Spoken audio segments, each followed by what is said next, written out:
لله رب العالمين، والصلاة والسلام على سيد الأنبياء والمرسلين وعلى آله المطهرين وأصحابه هداة أقوم الدين. أما بعد، أعوذ بالله من الشيطان الرجيم. بسم الله الرحمن الرحيم.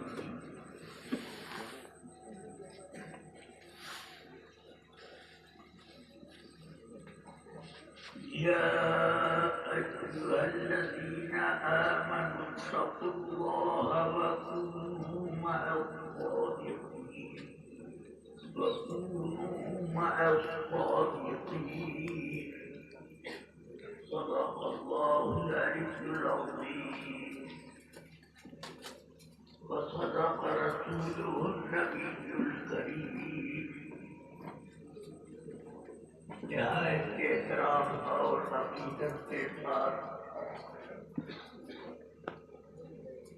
ایک بار سید کائنات رحمت للعالمین صلی اللہ علیہ وسلم کی بارگاہ پناہ میں نذرانے درود و سلام پیش کرنے کی سعادت حاصل کریں.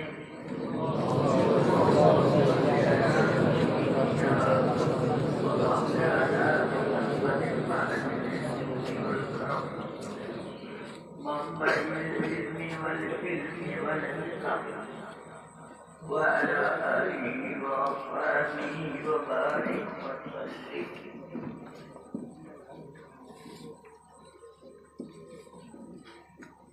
رفیقان گرامی، عزیزان ملت،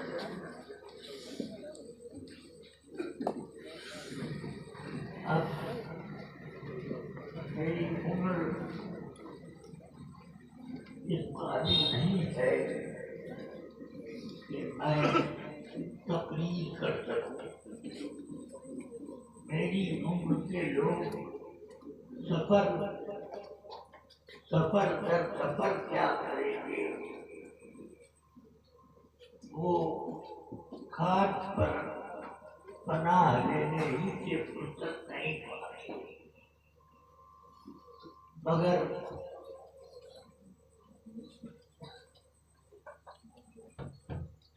اللہ کا فضل و کرم ہے. علم دین کا یہ فیضان ہے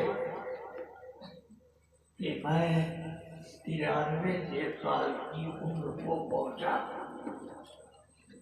اور میں آپ حضرات کی خدمت میں حاضر ہوں. کوئی لشٹم پشٹم بات میری عمر کی طولانی کی وجہ سے آپ مجھ سے نہ سن پائیں گے.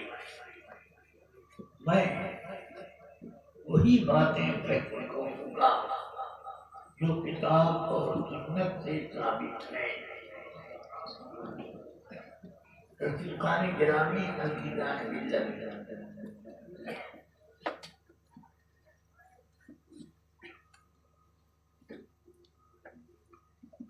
اللہ تعالی نے ہم کو، آپ کو اور تمام انسان اور جنات کو اپنی عبادت کے لیے پیدا کیا. فرمایا رب قدیر نے وما خلقت الجن والانس الا ليعبدون. سیدنا عبداللہ ابن عباس رضی اللہ تعالی عنہما جو رأس المفسرین کہلاتے ہیں، انہوں نے یہ آیت پڑھی اور اس کا معنی ایک لفظ میں بتایا وما خلقت الجن والانس الا ليعبدون. جن و انس کو میں نے اپنی عبادت کے لیے پیدا کیا ہے، یعنی اپنی معرفت کے لیے پیدا کیا۔ اللہ کی معرفت جس کو حاصل ہو گئی اس کے لیے اب کوئی معرفت ایسی نہیں کہ اس معرفت کی برابری کر سکے۔ اللہ تبارک و تعالیٰ نے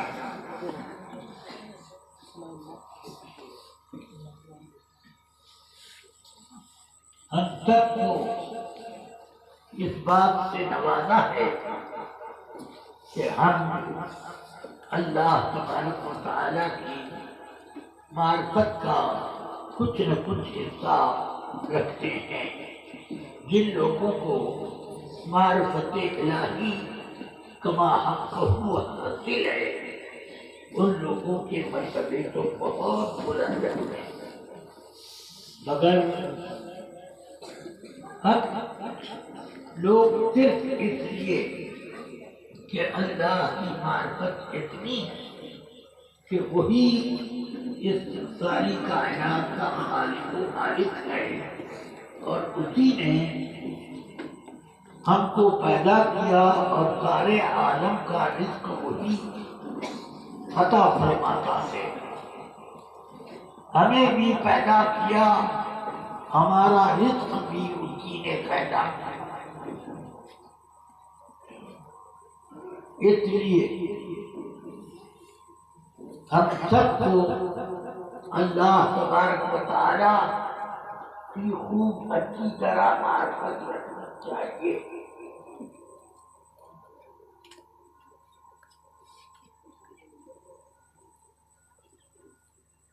ایک بات آپ سب کو حد یقین تک حاصل ہونے کے باوجود بے خبری کے عالم میں رکھے ہوئے ہیں۔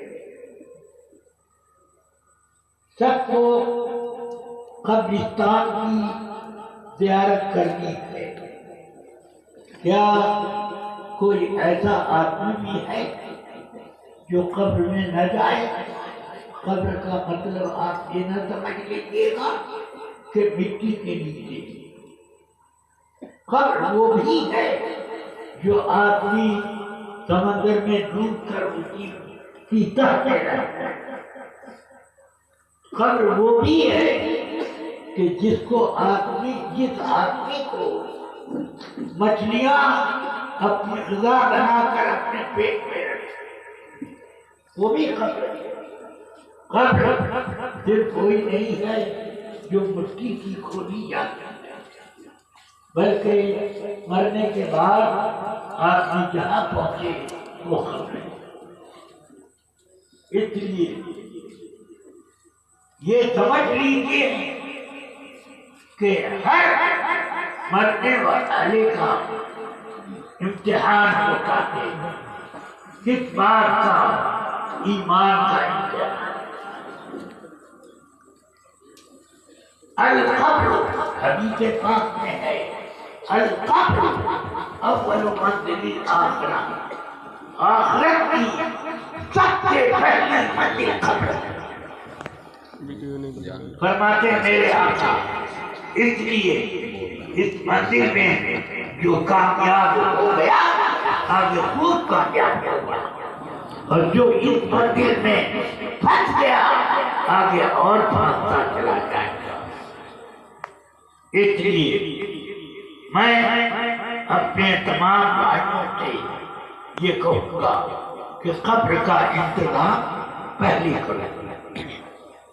اس کا انتظام یہ نہیں ہے کہ آپ اپنی قبر کھود کر کے پہلے سے سونے کا انتظام کر لیں، بلکہ یہ ہے کہ قبر میں جو ہمارا ایمان کا امتحان ہوگا اس امتحان کا جواب کیا ہوگا وہ ابھی سے یاد کریں، اور آپ یاد بھی کر لیں مگر موت آئے گی تو سب خصوصیات ہے۔ فرمایا رب قدیر نے کہ میں لوگوں کو بتاؤں گا اللہ تعالی کا کرم کتنا بڑا ہے کہ قبر میں ایک بات کا جواب کسی کے پاس نہیں، مگر وہاں پر اللہ تبارک و تعالی اپنے ان بندوں پر جن کا صحت ایمان کے ساتھ دنیا سے انتقال ہوا،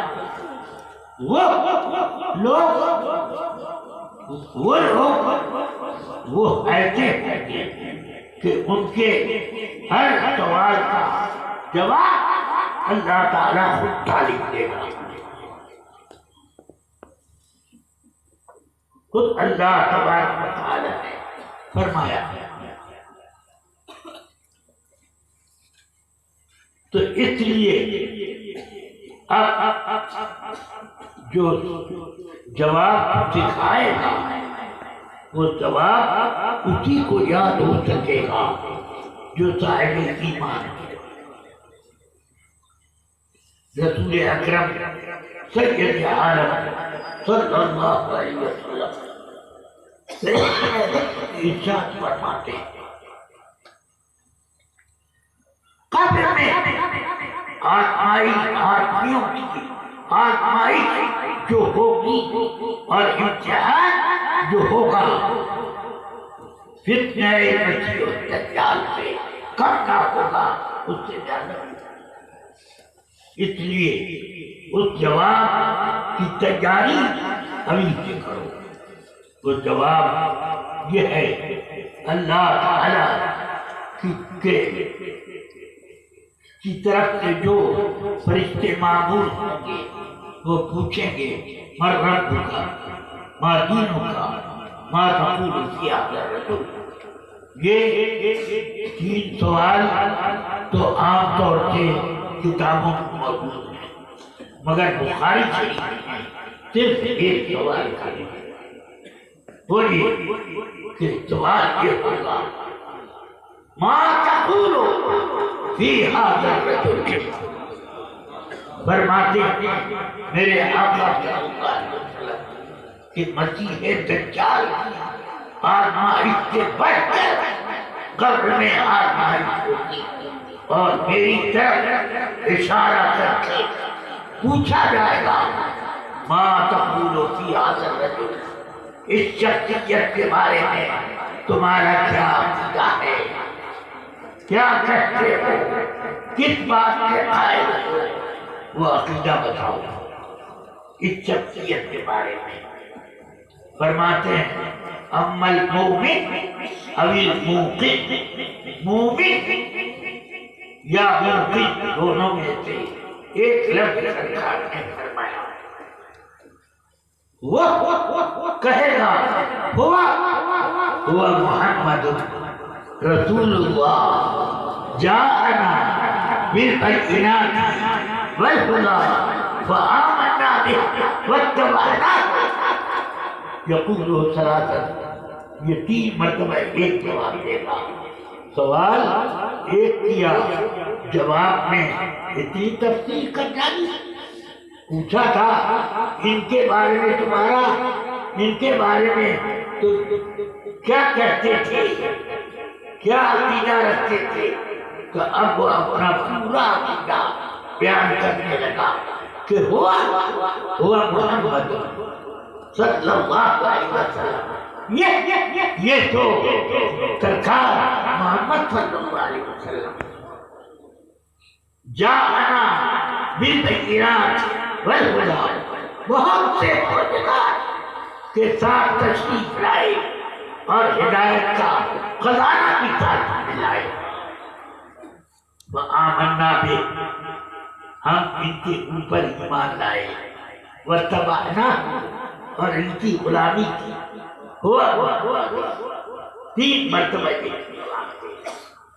ایک مرتبہ پوچھا گیا اور جواب میں اس کو اتنی لذت ملی کہ مقرر حساب کرنے کی ضرورت ہے، خود وہ 3 مرتبہ اٹھایا اتنی لذت بہرحال اب یہ سمجھ لیں کہ ایمان جس کا مستحکم ہے وہی یہ جواب دے پائے گا، اور جو ظلم الیقین ہے وہ تو لٹم پٹم میں رہے گا۔ اللہ تبارک و تعالی ہم سب کا ایمان محفوظ رکھے۔ اور یہ سوال ممکن ہے کہ 3 مرتبہ ہو، ممکن ہے نہیں، بلکہ جب حدیث میں آیا تو یقیناً ہوگا، مگر بخاری کی حدیثوں میں ایک سوال کا ذکر ہے، یہ بھی صحیح ہے۔ کیا مطلب ہے؟ سوال 3 ہوگا مگر اس میں بنیادی سوال یہی تو بنیادی سوال کہ رسول پاک صلی اللہ علیہ وسلم کی طرف اشارہ کیا جائے گا، اشارہ کیا جائے گا ایک شخصیت کے بارے میں۔ تم کیا کہتے ہو؟ ایک وقت میں نامعلوم دنیا کے گوشے گوشے میں کتنے مسلمان پہنچتے، ایک وقت دنیا میں ہر جگہ جہاں بھی مسلمان اور وہ قبر میں پہنچے ایک ساتھ پہنچے، اور ہر جگہ چین میں، جاپان میں اور ہندوستان میں، پاکستان میں، ترکستان میں، کہاں کہاں مسلمان دفن ہو رہے ہیں، اور ہر جگہ سوال ایک ہو رہا ہے، اور ہر جگہ میرے آقا جلوان ہر قبر میں میرے آقا جلوان، اور پوچھا جا رہا ہے اس شخصیت کے بارے میں کیا کیا۔ اس سے آپ سمجھ لیں کہ میرے آقا سرور کائنات کا قبر میں تشریف لانا معمولی بات نہیں۔ میرے اعلیٰ حضرت فرماتے ہیں قبر میں لہرائیں گے تا حشر تک محفوظ تھے، قبر میں لہرائیں گے تا حشر تک محفوظ تھے، جلوہ فرما ہوگی جب طلعت رسول اللہ، جلوہ فرما ہوگی جب طلعت رسول اللہ۔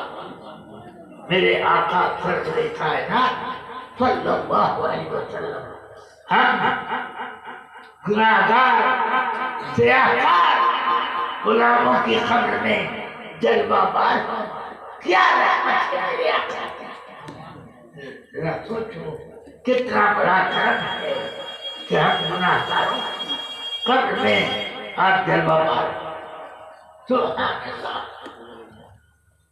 اسی لیے اعلیٰ حضرت کہتے قبر میں لہرائیں گے تا حشر تک محفوظ تھے، جلوہ فرما ہو جب طلعت رسول اللہ، طلعت میرے آقا کی کچھ دیر کے لیے وہاں قبر میں ہوئی، مگر نور کے چشمے تا حشر جلوہ فرما ہو جب طلعت رسول اللہ، قبر میں لہرائیں گے تا حشر تک محفوظ تھے، جلوہ فرما ہو جب طلعت رسول اللہ۔